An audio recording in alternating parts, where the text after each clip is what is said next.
Hola, hola, muy buenos días. Les saluda Kelly Alvear aquí en su informativo nacional.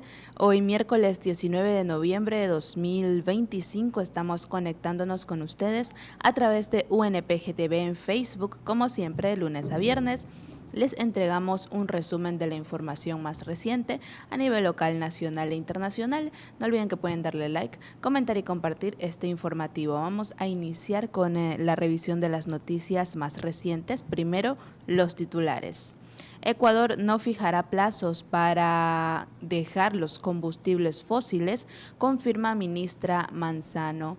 Más militares en Ecuador no va a solucionar el problema de la violencia. Denuncian que Jorge Glass enfrenta condiciones inhumanas en prisión ecuatoriana. Ecuador, Noboa cambió la mitad de su gabinete. En Guayaquil se debate reforma para cobrar tasa de basura. Conmoción por crimen de pastor evangélico en Ciudadela Los Vergeles, en Guayaquil. Trasladan a 87 presos de la cárcel de Machala en Guayaquil. Y en lo internacional, la vía turca, Zelensky se reúne de nuevo con Erdogan para reclamar nuevas negociaciones de paz. Polonia cierra 2 aeropuertos después de que Rusia lanzara cientos de drones contra Ucrania. La vía turca, Zelensky se reúne de nuevo con Erdogan para reclamar nuevas negociaciones. Esta es la información que tenemos para revisar aquí en el informativo nacional de hoy. No olviden que pueden darle like, comentar y compartir este informativo que se transmite a través de UNPGTV, canal oficial de la Unión Nacional de Periodistas Núcleo del Guayas. Agradecemos al licenciado Richard Sellán Bajaña, presidente de la UNP Guayas, y también a los medios de comunicación que comparten y retransmiten este informativo nacional. Ellos son Radio Guayasense TV, Radio Sensación Digital, Radio Discorama en Italia, Radio La Voz de Daule, Postdata TV, estopensamos.com y Gloria Visión TV. Muchas gracias por el apoyo diario. Bien, comenzamos con el desarrollo de la información. No olviden que pueden darle like, comentar y compartir.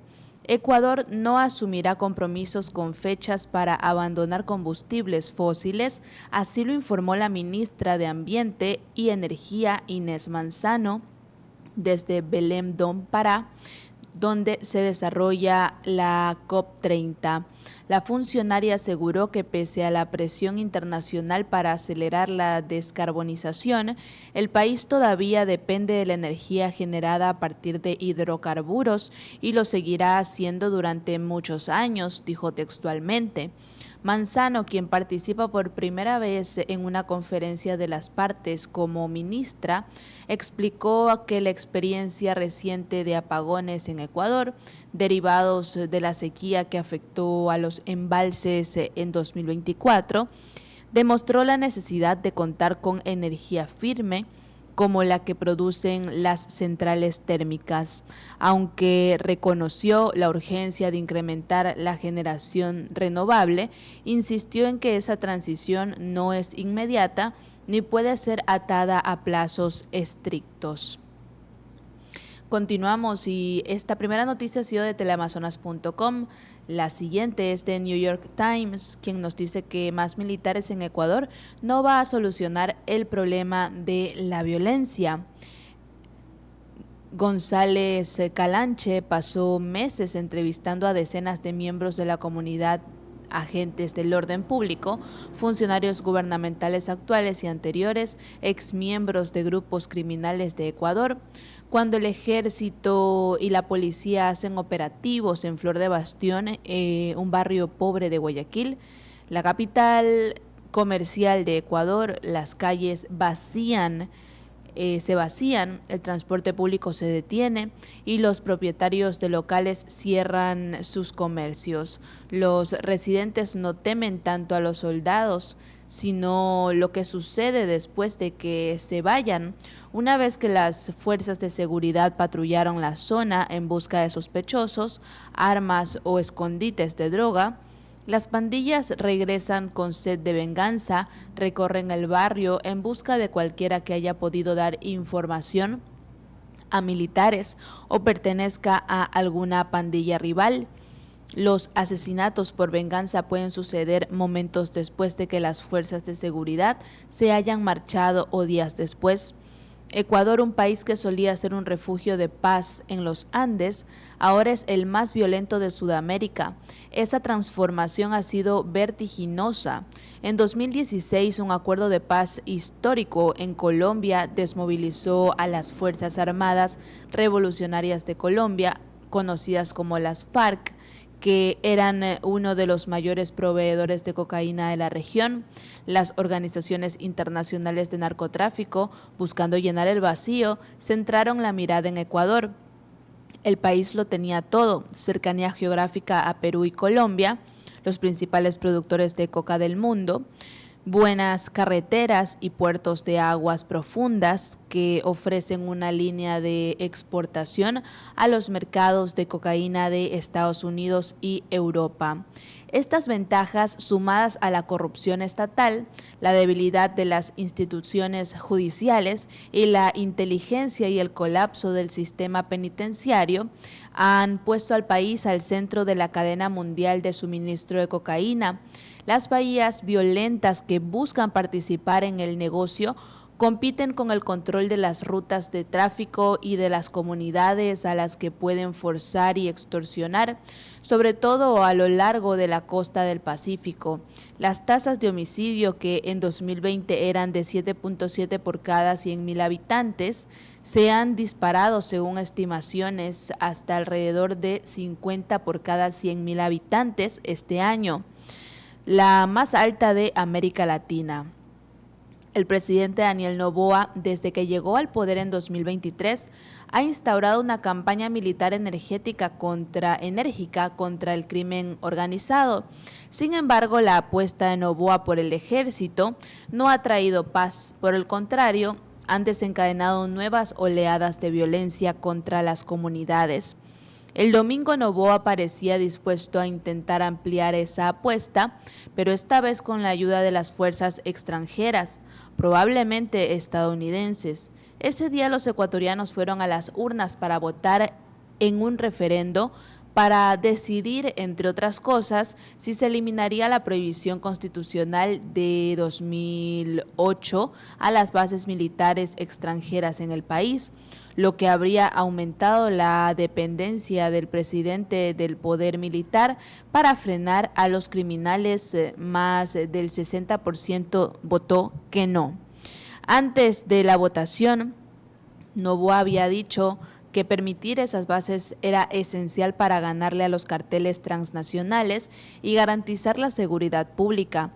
Pero si el historial reciente de Ecuador sirve de indicador, más soldados, incluso extranjeros, no resolverán el problema. Ecuador ha recurrido a sus militares en crisis de seguridad anteriores. En agosto de 2023, el presidente Guillermo Lasso desplegó a las Fuerzas Armadas para garantizar el orden en las elecciones generales tras el asesinato del candidato presidencial Fernando Villavicencio, pero el uso de Noboa de la fuerza militar es inusual por su escala y duración también. En enero de 2024, en medio del aumento de la violencia, atentados con bombas, secuestros de agentes de policía, motines carcelarios y un asalto contra una transmisión televisiva en vivo de Guayaquil, el presidente declaró el estado de excepción. Esto le permitió desplegar al ejército para combatir a 22 grupos delictivos que el gobierno designó organizaciones terroristas. Su gobierno empezó a trasladar soldados a las cárceles, a ordenar redadas en los barrios densamente poblados y a detener a miles de personas, suspendiendo repetidamente derechos civiles en el proceso. En el enfoque firme tiene el apoyo de muchos ecuatorianos, quienes reeligieron a Noboa en abril por poco más de 10 puntos porcentuales en una segunda vuelta. La represión trajo algo de calma, pero no ha resultado efímera, especialmente en las áreas costeras. Los asesinatos volvieron a aumentar a medida que la estrategia represiva de Noboa desencadenaba nuevas oleadas de violencia en todo el país. En las comunidades más vulnerables de Ecuador, los soldados no siempre patrullan las calles, a menudo se limitan a llevar a cabo operativos específicos contra los grupos delictivos y sus miembros y se retiran con la misma rapidez, exponiendo a la población civil a represalias criminales brutales como las que han sucedido en Flor de Bastión. Cada detención o asesinato de los líderes de las pandillas también desencadena una lucha por las ganancias y el liderazgo, lo que impulsa a los miembros más jóvenes y despiadados a ascender en la jerarquía criminal. El año pasado Flor de Bastión tenía 2 o 3 pandillas, no hay muchas más. Hoy hay muchas más, perdón, lo que hace casi imposible saber quién controla cada cuadra. La situación de seguridad en estos lugares es crítica. Para los habitantes de las zonas ocupadas por pandilla, la violencia se ha infiltrado en la vida cotidiana, el sonido de los disparos es algo de todos los días, los civiles tienen que dar pagos de extorsión elevados que estiran los presupuestos familiares y llevan a la quiebra a los pequeños negocios. Estos pagos son una fuente crucial de ingresos para las pandillas y quien se niegue o no pueda pagar se enfrenta a consecuencias violentas. La población también está perdiendo fe en sus supuestos protectores.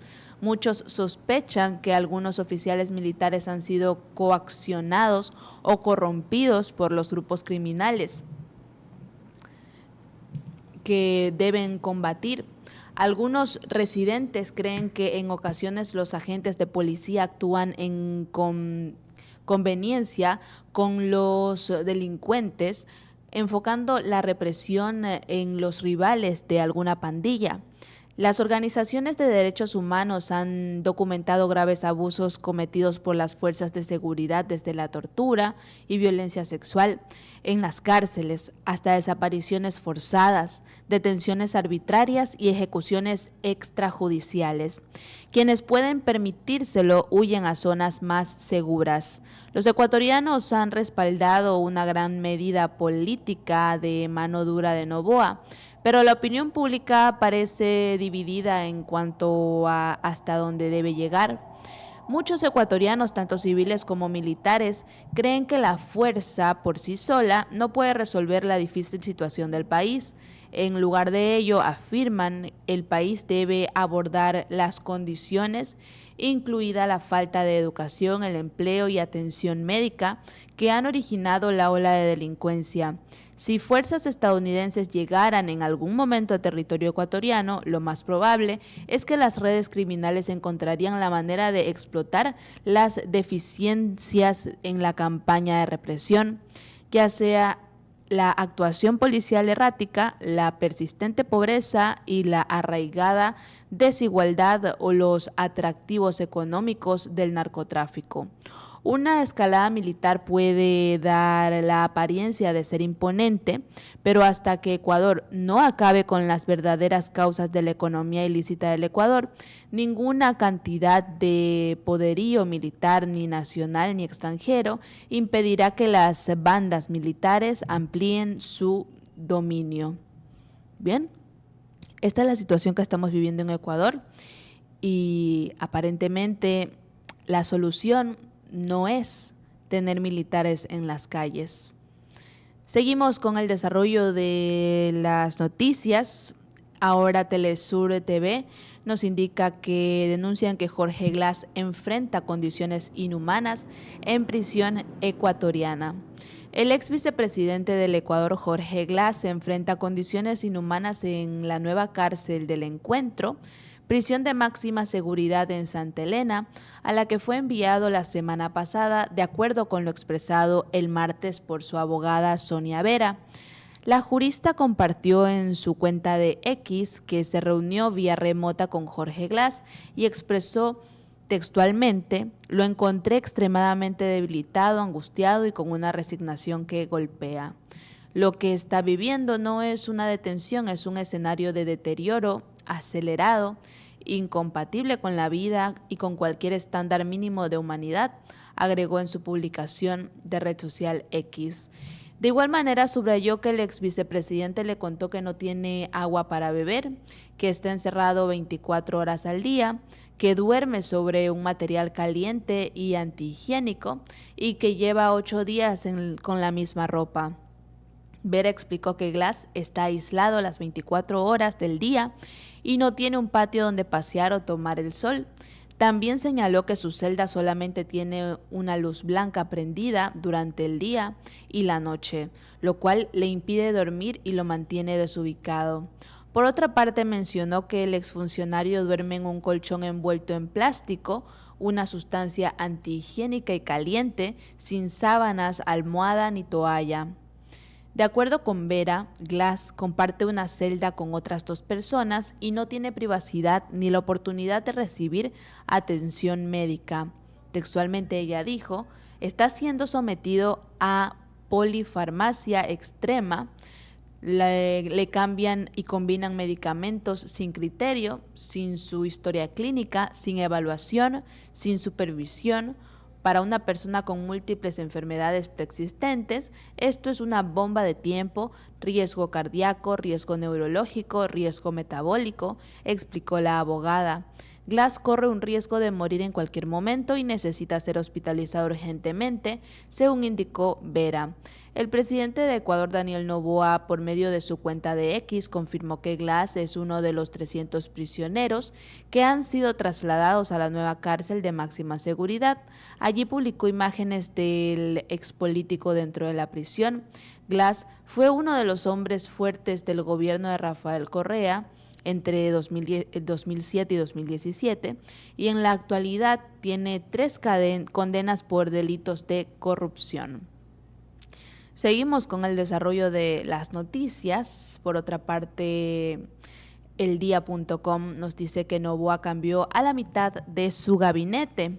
El presidente ecuatoriano Daniel Noboa dispuso ayer cambios en 6 de los 14 ministerios nacionales luego de la derrota en el referendo propuesto por el Ejecutivo que buscaba la convocatoria a una asamblea constituyente para modificar la Carta Magna y la instalación de bases militares extranjeras en el país.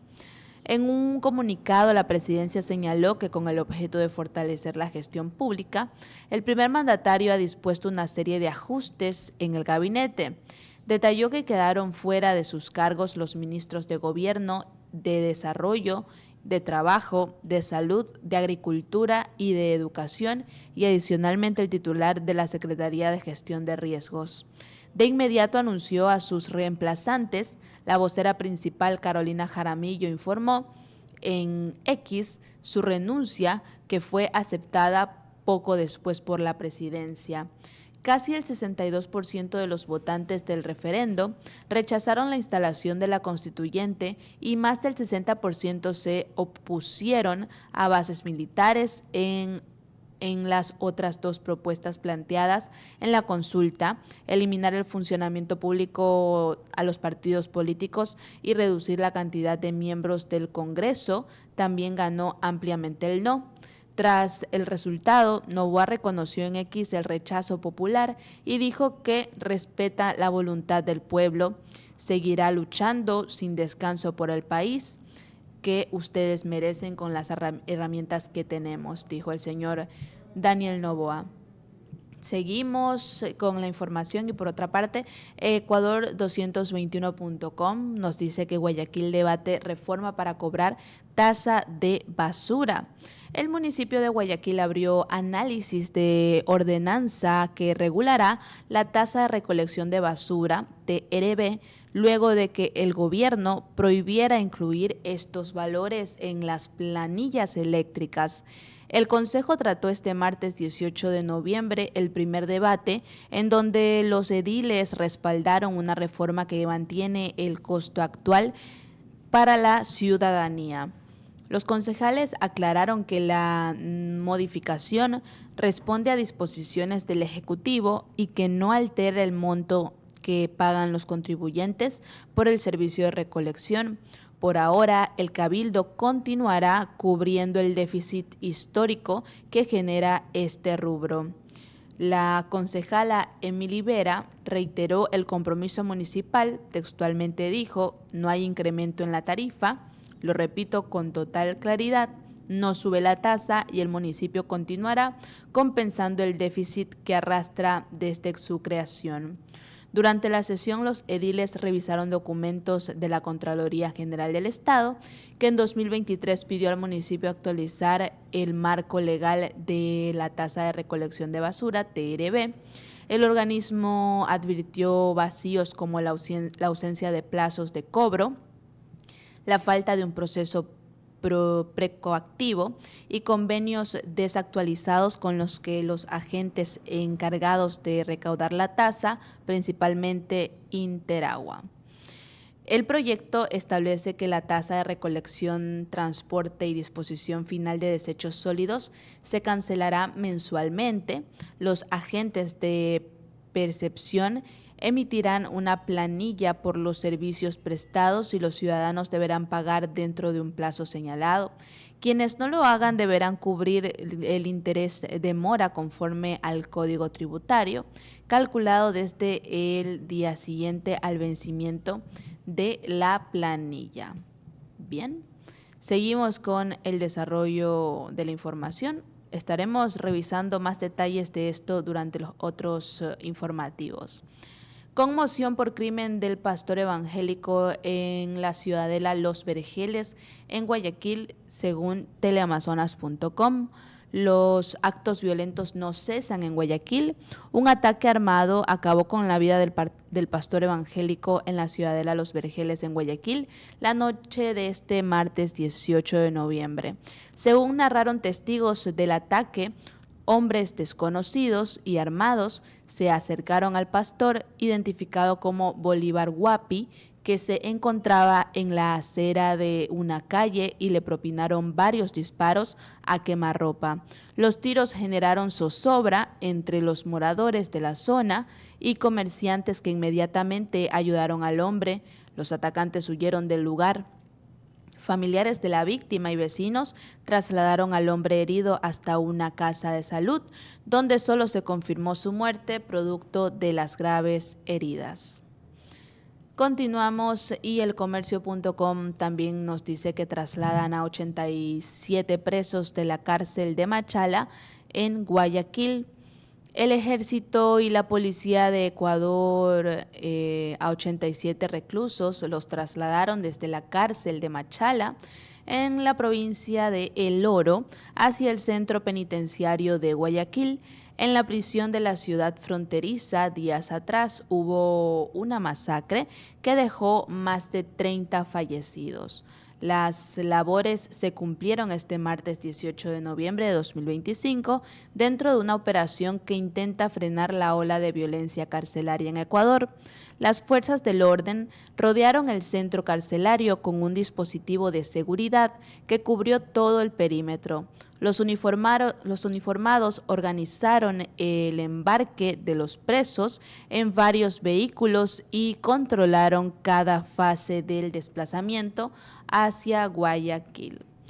En el ámbito internacional, Zelensky se reúne de nuevo con Erdogan de Turquía para reclamar nuevas negociaciones de paz. Tras un intento fallido de protagonizar una reunión cara a cara con Vladimir Putin en Estambul durante la primavera, cuando el presidente ruso dio plantón a su homólogo ucraniano, Zelensky vuelve a viajar a Turquía para solicitar una nueva reunión.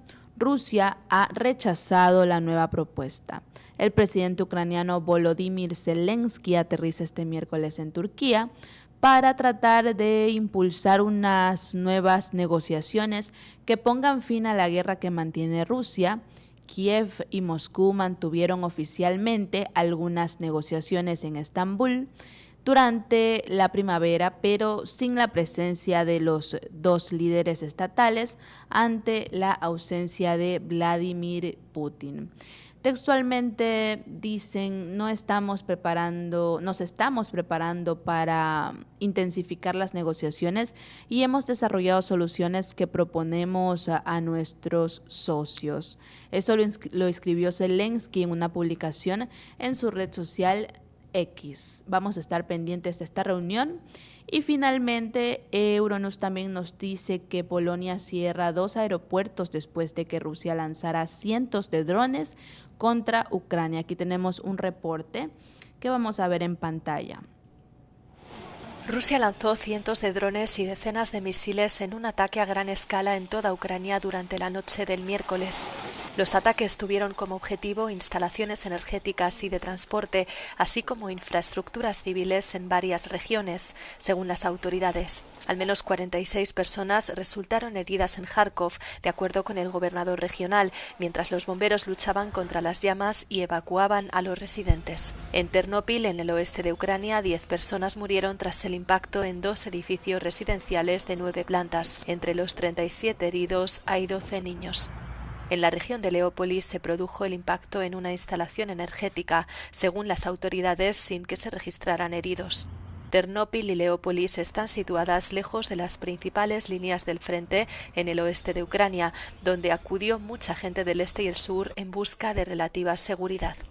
En respuesta a los ataques del miércoles, Polonia cerró temporalmente 2 de sus aeropuertos, según la Agencia Polaca de Servicios de Navegación Aérea.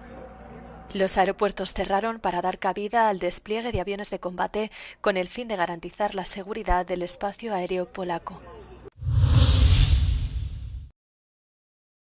Y bien, de esta manera estamos culminando con la revisión de las noticias más recientes aquí en su informativo nacional.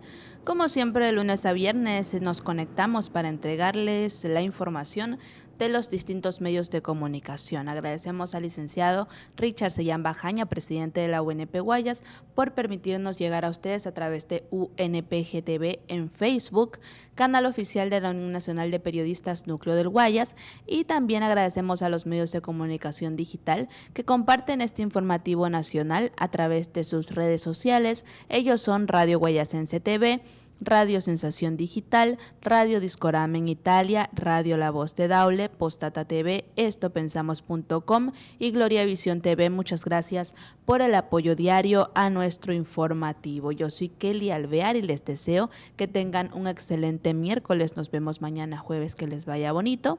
Chao, chao.